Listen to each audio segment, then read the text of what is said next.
नमस्कार मित्रांनो, ठरलं तर मग मालिकेच्या आजच्या भागात आता अखेर दामिनीने स्वतःच्याच तोंडाने साक्षी खुनाच्या रात्री आश्रमात गेल्याचे कबूल करताच प्रियाची साक्ष खोटी ठरल्याने आता रविराज तर प्रियाच्या विरोधात उभाच राहणार आहे। परंतु आता अश्विनही कशाप्रकारे प्रियाचा खोटारडेपणा समोर आल्यानंतर प्रियासोबतचे सगळे नाते तोडून टाकणार आहे आणि अर्जुन त्याचप्रमाणे सायलीवर तो पुन्हा विश्वास ठेवून प्रियाचा कसा वाजणार। त्याचप्रमाणे आता घाबरलेली प्रिया अर्जुनने कोर्टामध्ये प्रश्नांची सरबत्ती उडवून टाकल्यानंतर स्वतःच्या तोंडूनच प्रियाने साक्षीने खून केल्याचे कबूल केल्याने आता अखेर केसचा निकाल लागणार आहे आणि मधुभाऊ हे निर्दोष सुटून प्रिया याच्यात अडकणार तर आहेच, परंतु साक्षीला देखील जन्मठेपेची शिक्षा मिळणार। त्यानंतर आता महिप्तचे काय हाल होणार आहेत आणि अर्जुनने कशाप्रकारे माइंड गेम खेळूनच आता सगळे पुरावे कोर्टात सादर करून केस संपवली हे सगळे आपल्याला आजच्या या ट्विस्टमध्ये पाहायला मिळेल। तर मित्रांनो, आतापर्यंत आपण पाहत होतो की सरंजामेनी कोर्टात कबुली दिल्यामुळे साक्षीचे फिंगरप्रिंट्स बंदुकीवर आहेत आणि म्हणूनच आता सरंजामे हे कबूल करतात की ते फिंगरप्रिंटचे रिपोर्ट हे मला खुद्द महिप्त शिकरे यांनी बदलायला लावले होते जेव्हा या केसचा मी इन्चार्ज होतो। आता हे जेव्हा दामिनी बघते तेव्हा तिलाही त्याचा जबरदस्त प्रश्न विचारते की साक्षीचे फिंगरप्रिंट्स हे पिस्तोलीवर उमटलेत आणि म्हणूनच ती प्रश्न विचारते की स्वतः दामिनी त्यावर कबूल करून टाकते की मला सांगा की तुम्ही एका वेळेला असं म्हणू शकता की तिचे फिंगरप्रिंट्स इथे आहेत हे, परंतु हे सिद्ध कसं करू शकताय की साक्षी तिथे आश्रमात आलीच होती। तेव्हा अर्जुन म्हणतो की माय लॉर्ड, तुम्ही याचा अर्थ काढू शकत नाही, म्हणजे जिथे साक्षी आश्रमात आली आहे तिथे तिचे फिंगरप्रिंट्स हे त्या पिस्तूलवर येणारच आहेत। मग आता ती म्हणते की याचा अर्थ थोडी असाच आहे की तिने खून केला आहे, मग ती आश्रमात गेली असेल समजा, परंतु हे सिद्ध होत नाहीये ना माय लॉर्ड की खून हा साक्षीने केला असेल। त्यावर आता अर्जुन पटकन म्हणतो की my lord, point to be noted, आतापर्यंत दामिनी देशमुख हेच सांगत आल्या होत्या की साक्षी आश्रमात कुणाच्या रात्री गेली नव्हती, म्हणजेच 13 जानेवारी 2022 या रात्री ती आश्रमात गेलीच नव्हती। परंतु आता आपण एक गोष्ट बघितली की त्यांनी आता स्वतः कबूल केलेलं आहे की त्या आश्रमात गेल्या होत्या। आता हे ऐकल्यानंतर प्रियाचं तोंड मात्र पडतं। प्रियाता खाली मान घालून असते, ती म्हणते की काय बोलली ही दामिनी बाई, ही काही डोक्यावर पडली आहे का? आता माझी साक्ष खोटी ठरणार आणि यांच्याबरोबर मी पण अडकली जाणार, तेव्हा काय करू खरंच कळत नाहीये। ती पण पूर्ण घाबरलेली असते, साक्षीच्या पण डोळ्यातून पाणी यायला लागतं, कारण अर्जुनने सगळ्या कोर्टासमोर दामिनीलाच क्रॉस क्वेश्चनिंग करून वाट लावून टाकलेली असते।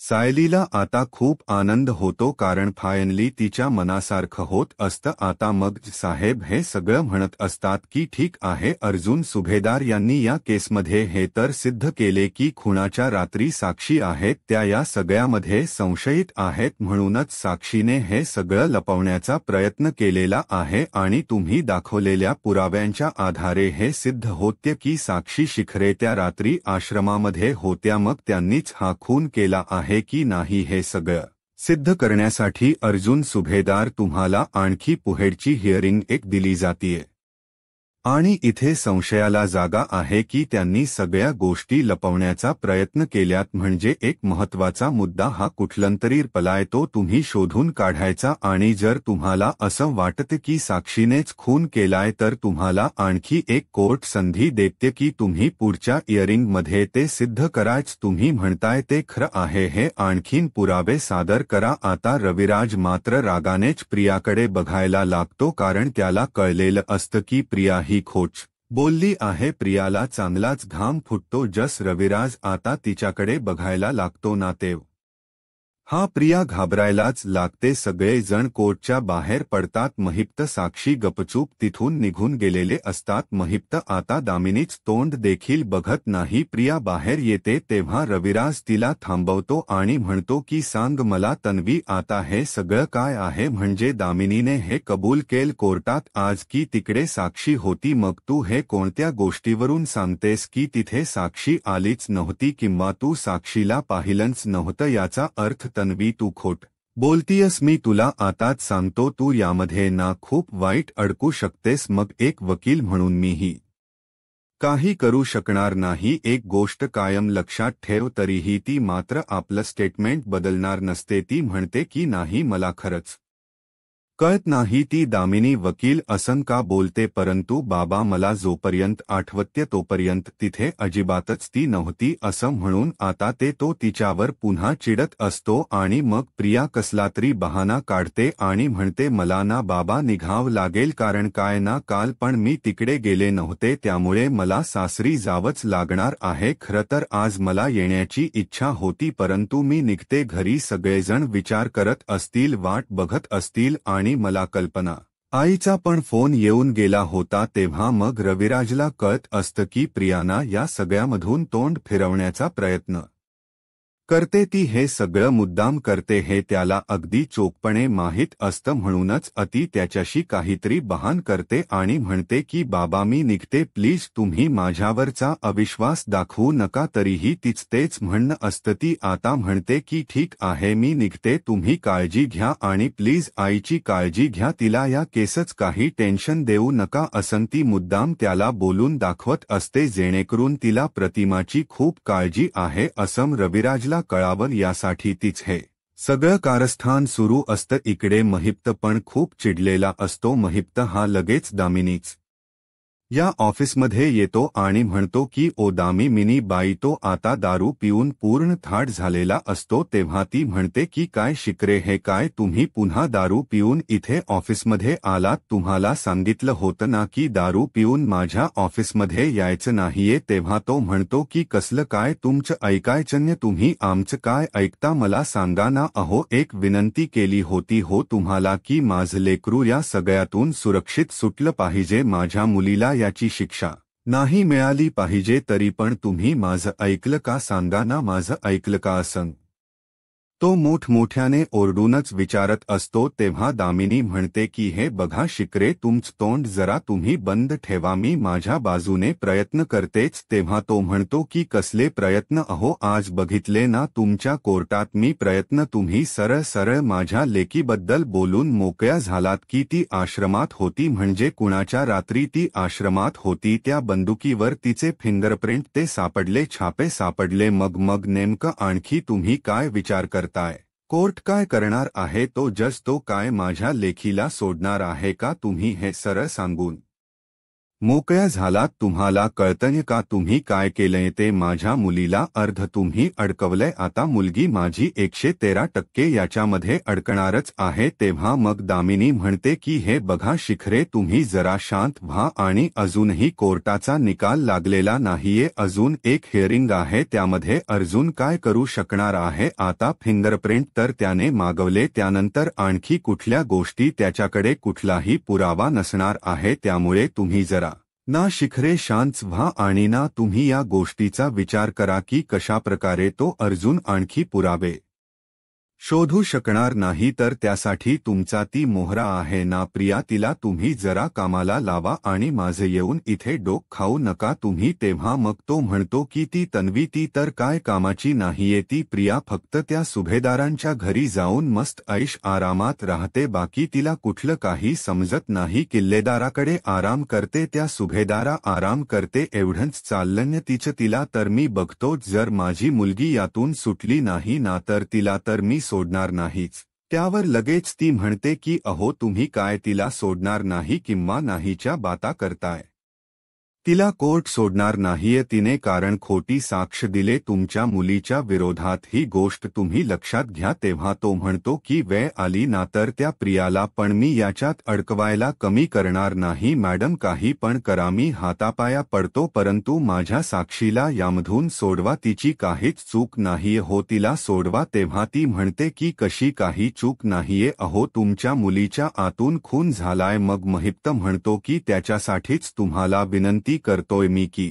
तुम्ही माझ्या मुलीला सोडवा उद्याच्या हिअरिंगला काही झालं नाही पाहिजे असं तो आता तिला बोलून दाखवतो तेव्हा मग दामिनी म्हणते की ठीक आहे झालं असेल तुमचं बोलून तर शिकरे तुम्ही या मला पुढचा जरा विचार करू दे असं म्हणून आता तो म्हणतो की ठीक आहे मी तुमचं ऐकून जातो परंतु माझी मुलगी तेव्हा ती पुन्हा त्याच्याकडे रागाने बघते आणि तो निघून जातो। नंतर इथे सायली आणि अर्जुन हे घरी आलेले असतात। घरी आल्यानंतर खरंच खूप आनंदाचा दिवस असंच त्यांना वाटत असतं कारण साक्षी ही आश्रमात होती हे तरी सिद्ध करण्यापर्यंत त्यांची केस गेली म्हणजेच आता साक्षीने खून केला हे सिद्ध करणं काही सोपं नसणार म्हणून अर्जुन खूप आनंदात असतो। अर्जुन आता सगळ्या घराला अक्षरशः सांगूनच टाकतो की डोंट वरी ही केस तर दिशा भूल केली आहे त्यामुळे तिला शिक्षाही होणारच। आता अश्विन घाबरतो आणि पुन्हा तो तिथून निघून जातो कारण त्याला जे काही तन्वीच्या विरोधात बोललं जात असतं ते अजिबात आवडत नाही। त्याला त्या गोष्टीचा खूपच आता राग येत असतो। तन्वीकडे तो येतो। तन्वी मुद्दामच अशी मानली घालून बसलेली असते। तो म्हणतो की तन्वी हे सगळं काय आहे मला खरखर सांग तू खोट बोललीयस का कोर्टामध्ये। तेव्हा ती पुन्हा घाबरते म्हणते की बापरे आता या सगळ्यांची तोंड बंद करून मी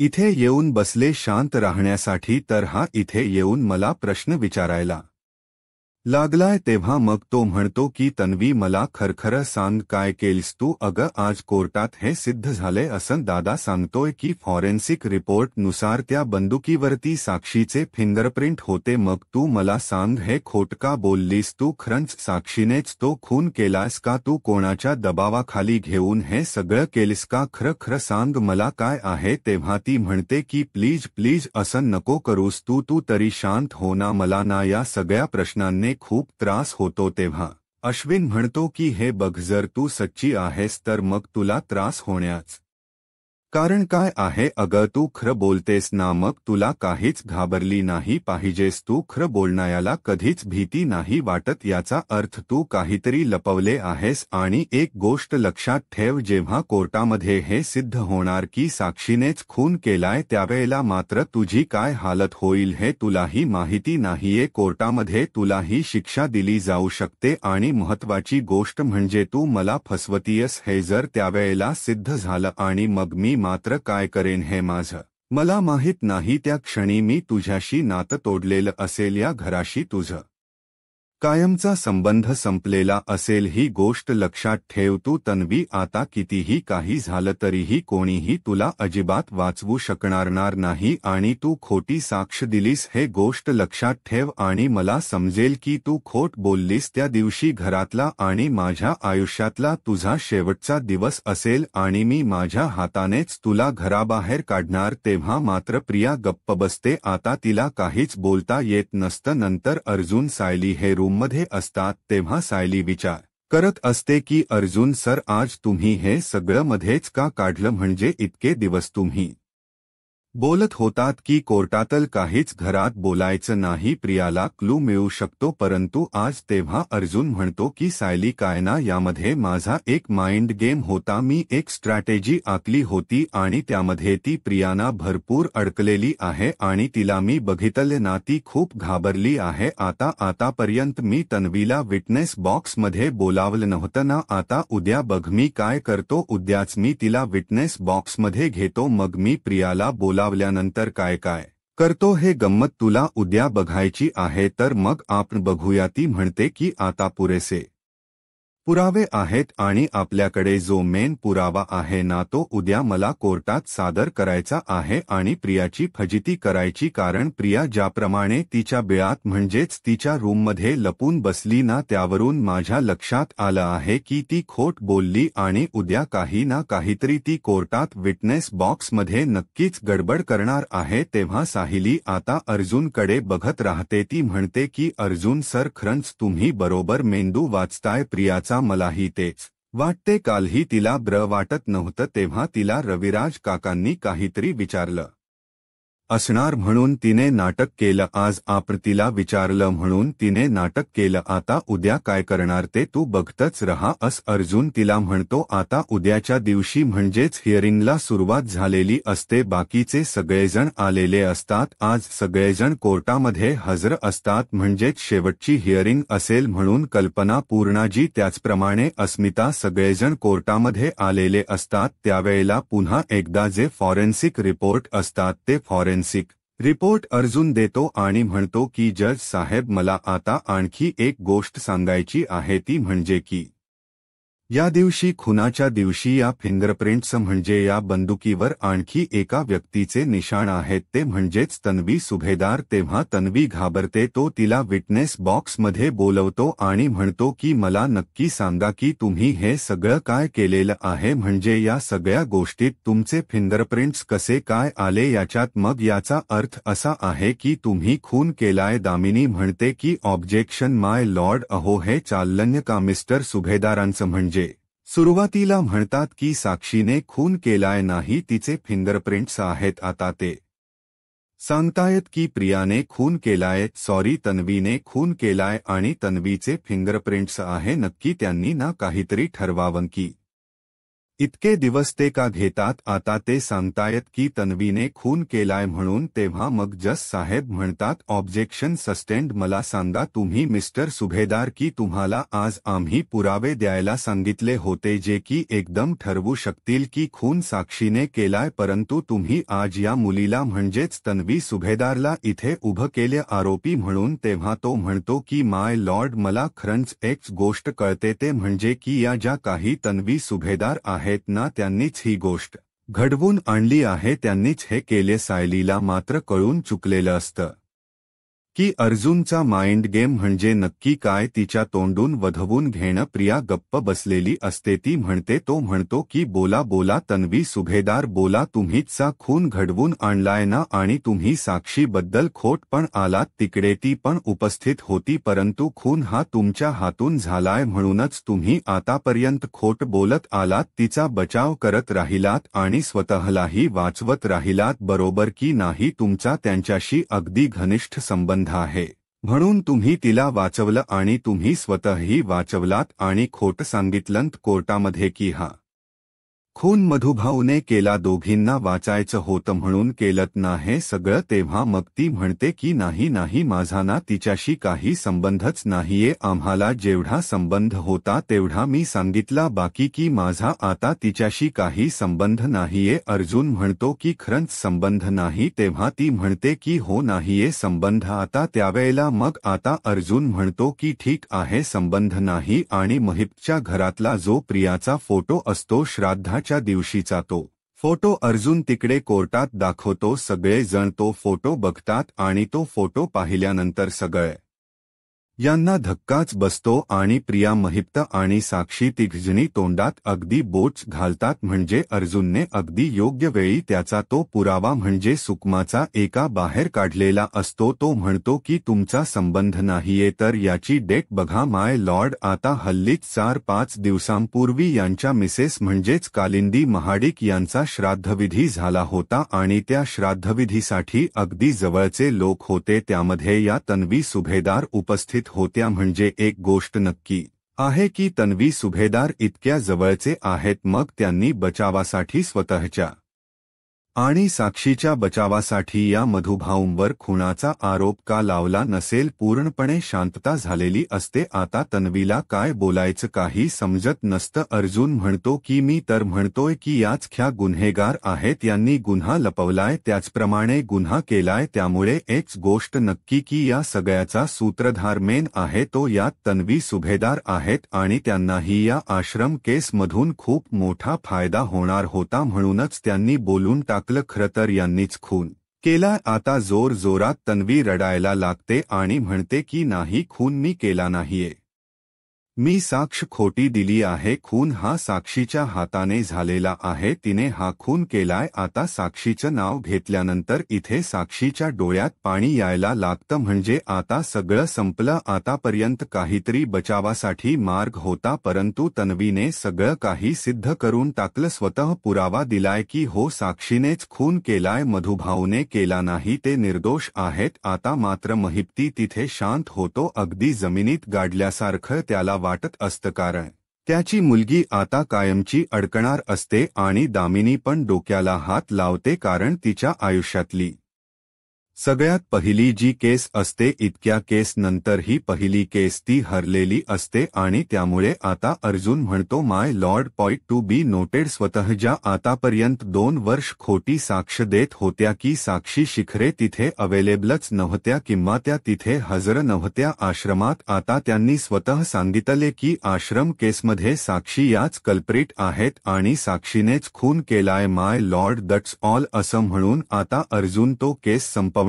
इशारा देतो आणि स्वतः प्रियाने इथे आता साक्षीच्या विरोधात साक्ष देऊन खूप मोठा आता एक बॉम्ब फोडलेला असतो. त्यामुळे जसा साहेबही आता म्हणतात की हो, आता अर्जुन सुभेदार यांनी सिद्ध केले आणि आपण सगळ्यांनीच पाहिले की साक्षी शिखरे यांनीच हा खून केलाय. त्यामुळे मधुभाऊ म्हणजेच मधुकर पाटील यांना आपण या पुण्यातून निर्दोष मुक्तता करतोय आणि साक्षी शिखरे यांना जन्मठेपेची शिक्षा, त्याचबरोबर प्रिया यांच्यावरही कारवाई करण्यात यावी, म्हणजेच तन्वी सुभेदार यांच्यावरही कारवाई करण्यात यावी. आता हे पाहिल्यानंतर कल्पना, प्रतिमा, अस्मिता सगळ्याजणांना कोर्टमध्ये धक्काच बसतो की हे सगळं काय आहे. अश्विनही तिथे असल्यामुळे अश्विनलाही आता समजतं की जे काही मी बोललोय ते खरं आहे. मला आता तन्वीला अडकल्यामुळे तिच्याबरोबरच नातं मी आता तोडून टाकणार हे त्याने तिथेच ठरवलेलं असतं आणि महिप्त पण आता खूप पिसळलेला असतो. आता हा पिसळलेला महिप्त नक्की काय करेल हे कोणालाही माहीत नसतं, परंतु सायली, अर्जुन दोघही खूप खुश असतात. फायनली मधुभाऊंना सोडवलेलं असतं. सायली आता तिथेच बसल्या बसल्या देवी आईला हात जोडते. हे सगळं काही आपल्या मनाने झालेलं आहे. अर्जुन, सायली फायनली जिंकलेले असतात. आता पुढे काय होईल हे पाहायला आत्ताच माझा महाराष्ट्र या